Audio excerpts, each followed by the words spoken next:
Olá, meus irmãos, então estamos aí de volta, continuando nossos estudos na primeira carta de João. Eu sou o pastor Ramon, sou aqui da Igreja Presbiteriana de Baixo Guandu, do Espírito Santo. E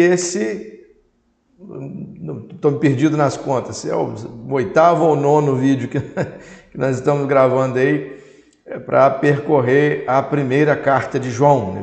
A ideia são vídeos curtos, mas que a gente consiga tirar os ensinamentos dessa carta para a nossa vida. Eu espero que ela esteja sendo bênção para você. Eu agradeço de novo aí ao Davi, o outro vídeo ficou com áudio muito melhor. O Davi que me concedeu aí esse microfone, para a gente ter aí uma qualidade melhor nas gravações. Valeu, camarada. Meus irmãos, então hoje nós vamos capítulo 2, dos versos 17 até o verso 15, que fala sobre o amor de Deus e o amor do mundo, amor a Deus e ao mundo.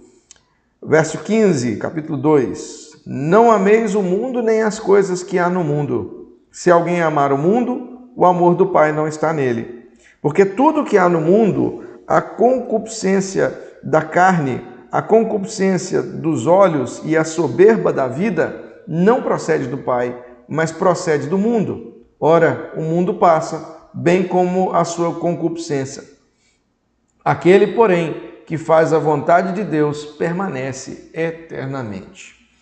Que o Espírito Santo de Deus nos guie, que o Senhor fale através dessa mensagem em nome do Senhor Jesus.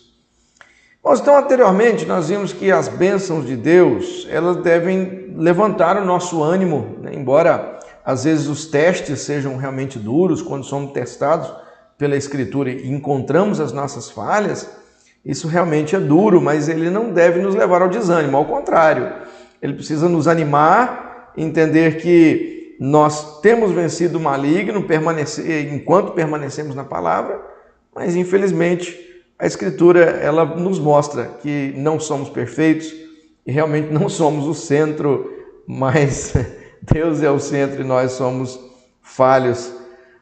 Hoje, então, nós vamos ver, João vai nos dizer que nós não devemos olhar de uma forma amigável para o mundo.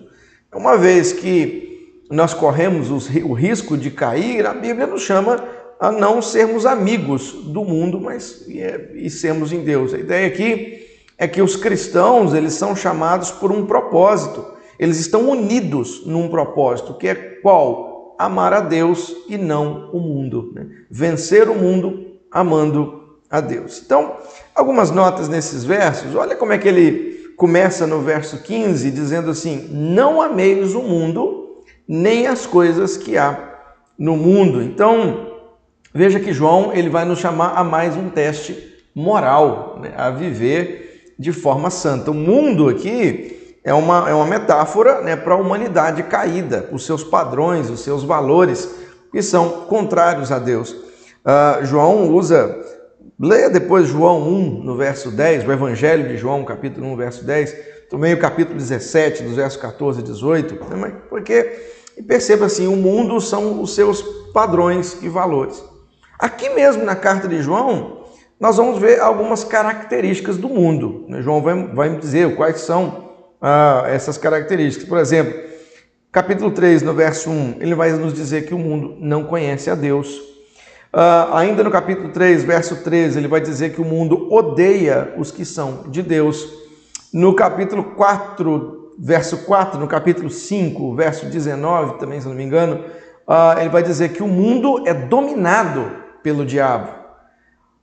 Capítulo 4, verso 5 até o verso 6, o mundo prefere os falsos mestres. Olha que coisa, O mundo prefere ouvir a mentira do que ouvir a verdade. E também capítulo 2, verso 2, perdão, capítulo 4, verso 10, verso 14, vai nos mostrar que o mundo precisa de redenção, Ele precisa de Jesus Cristo. Por isso que nós não devemos amar o mundo, porque essas características que são encontradas no mundo não fazem parte.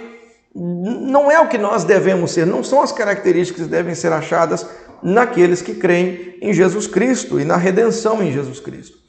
Olha, quando ele diz para não amarmos o mundo, eu quero sugerir uma tradução, e é possível que se traduza assim, a ideia de parem de amar o mundo.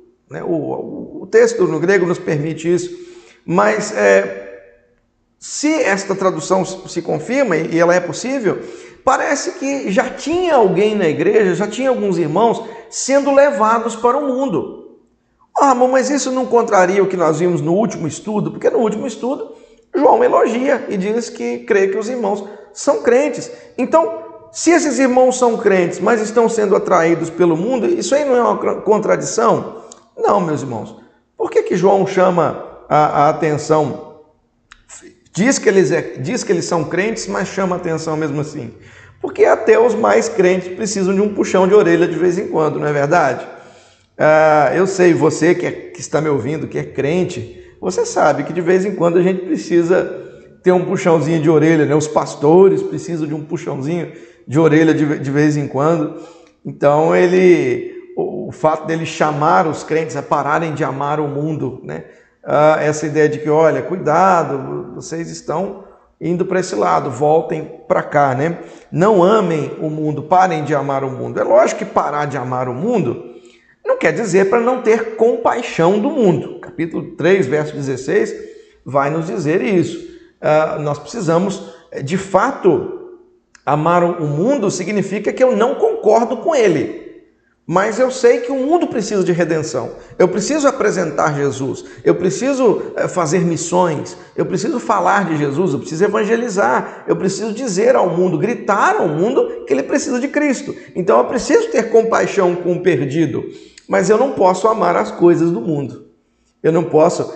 Irmãos, tem muita gente que cai no erro de achar que para evangelizar você precisa se parecer com o mundo. E a carta de João chama exatamente o contrário. Nós não devemos nos parecer com o mundo, meus irmãos. O cristão é diferente.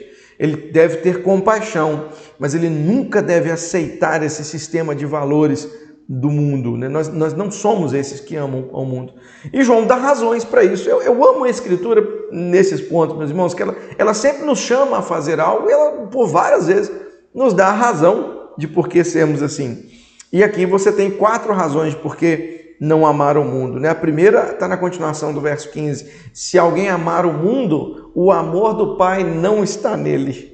Então, o amor do Pai aqui é o amor que o Pai tem pelos crentes, né? É o amor de Deus pelos crentes. Ou em outras palavras, quem ama o mundo... eu falei o contrário, né? Esse amor do Pai aqui é o amor que os crentes têm por Deus. O contexto vai mostrar isso. Então a ideia aqui é, quem ama o mundo não ama o Pai, porque os valores do mundo são contrários a Deus, são contrários aos valores do Pai. Por exemplo, a segunda carta de Timóteo, capítulo 4, verso 10, fala de um tal de Demas, e diz que esse Demas amou o mundo, e o que ele fez? Abandonou a Deus. Então, quando as pessoas amam o mundo, elas não amam a Deus. São 2 amores incompatíveis. E lembra que o amor aqui, atitude.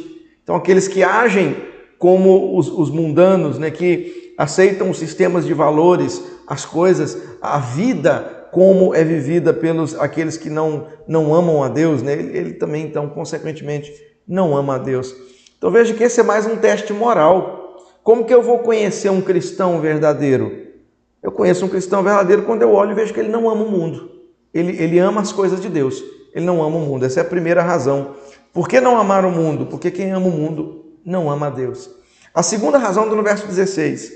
Porque tudo que há no mundo, a concupiscência da carne, a concupiscência dos olhos e a soberba da vida, não procede do Pai, mas procede do mundo. Por que eu não amo o mundo? Porque tudo que vem dele é contrário a Deus. Essa palavra complicada, né? Concupiscência, né? Minha boca sempre enrola quando eu vou falar ela. A concupiscência são os desejos. Então, quando ele fala da concupiscência da carne, ele está falando dos desejos da carne. É um outro eufemismo, né? A carne, às vezes, é ligada ao pecado. Gálatas, no capítulo 5, verso 19 até 21, ele vai falar das obras da carne. E lá só tem coisa ruim: prostituição, impureza, lascívia, idolatria, feitiçarias, inimizades, porfias, ciúmes, discórdias, dissensões, iras, facções, invejas, bebedices, glutonarias, só coisa ruim. Ou seja, os desejos da carne, né, são um eufemismo.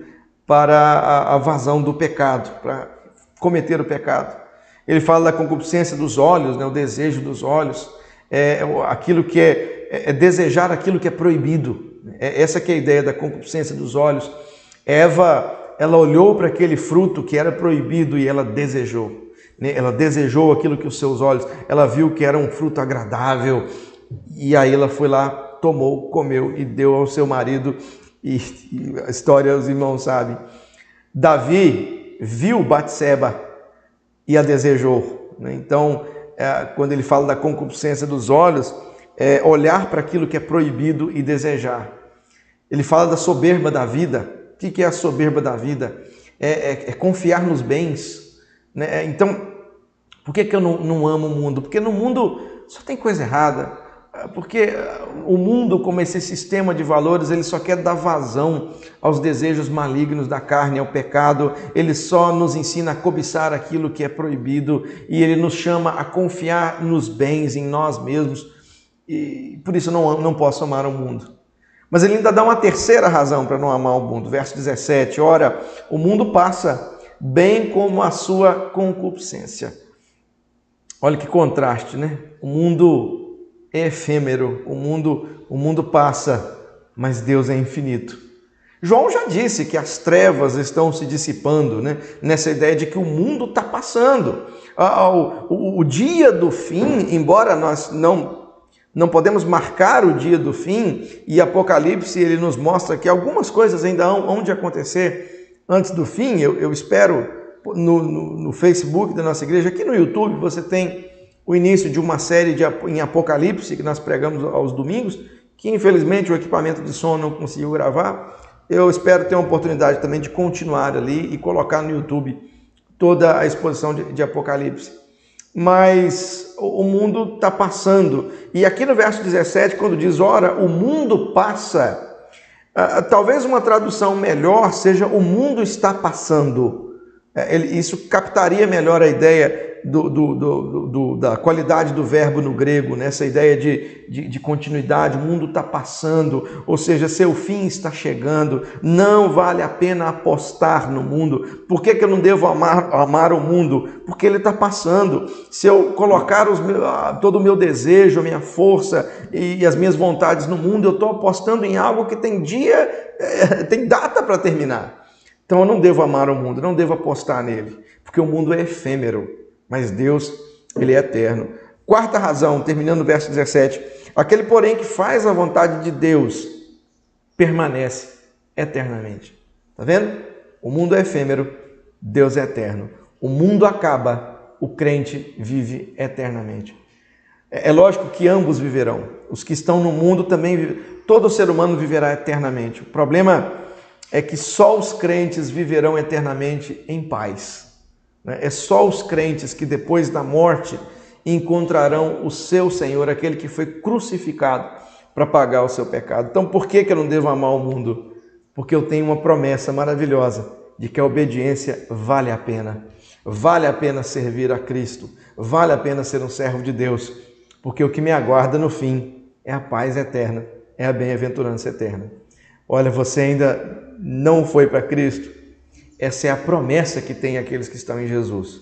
Vida eterna e vida abundante, em paz e alegria. Eu termino com algumas aplicações finais. Primeira, olha, nós precisamos escolher entre dois amores. Veja que o texto nos mostra isso. O amor ao mundo e o amor a Deus. Não é possível amar aos dois, meus queridos. Ninguém serve a dois senhores. Isso é impossível, você vai aborrecer a um ou a outro, é inevitável. Então nós precisamos escolher o nosso modo de vida. E olha, todos escolheremos. Não pense que o simples fato de você não querer escolher já é uma escolha. Se você não o escolher por Cristo, naturalmente você está optando pelo mundo, meus irmãos. E olha, você precisa, ou um ou o outro. Um está passando, o outro tem promessa eterna. Escolha, meu querido, a obediência e viva para sempre uma vida de paz e de alegria. E por último, uma segunda aplicação, a Bíblia ela nos ensina a viver em obediência. Por isso que nós precisamos estudá-la. Por isso que a motivação para colocar aqui na internet, para que você tenha um tempo, talvez, sei lá, eu gosto muito de ouvir vídeos assim, quando eu estou fazendo almoço, por exemplo, né? Ou quando eu estou mexendo em alguma coisa, eu coloco o vídeo para ouvir. Eu espero que você também faça as coisas assim e aproveite o tempo, né? Nós precisamos estudar a Bíblia, conhecer a Bíblia para a gente fazer o que é certo e não fazer o errado. E é a Bíblia que nos ensina o certo e o errado. De novo, lembra a ideia do semáforo? Por que eu sei que o sinal vermelho é para mim parar e que o sinal verde é para mim acelerar o carro e continuar andando? Porque eu tenho a lei gravada. Porque eu sei que o sinal vermelho é hora de parar. Que eu sei que o sinal verde é hora de eu andar com o meu carro. Então, aonde que eu tenho o certo e o errado para a vida? Para a estrada da vida? Na Escritura. A Bíblia me ensina o certo e o errado. Cuidado para não se enganar, viu? Cuidado para não cometer o erro pensando que está cometendo, que está caminhando no caminho certo. Finalmente, meus irmãos, está aí mais um teste moral. Se alguém ama o mundo, ou seja, se alguém vive como uma humanidade perdida, que vive no pecado, está claro que esse aí não ama o Pai. Quem ama o mundo não ama o Pai. A expressão o amor do Pai não está nele significa simplesmente ele não ama o Pai e o Pai também não o ama. Ele não ama Deus e Deus também, consequentemente, não o ama. Então, meus irmãos, continue firme, continue amando o nosso Deus, contando com a presença auxiliadora do Espírito para nos ajudar nesse fim, contando com a certeza de que Jesus Cristo é o Senhor e Salvador da nossa vida, que Ele vive, reina para sempre e todos que se achegam a Ele encontram a vida eterna. Se você ainda não fez isso, venha para Cristo. O mundo passa, o nosso Senhor Jesus é eterno e nos garante a vida eterna em paz. Que Deus abençoe e até a próxima, se Deus quiser.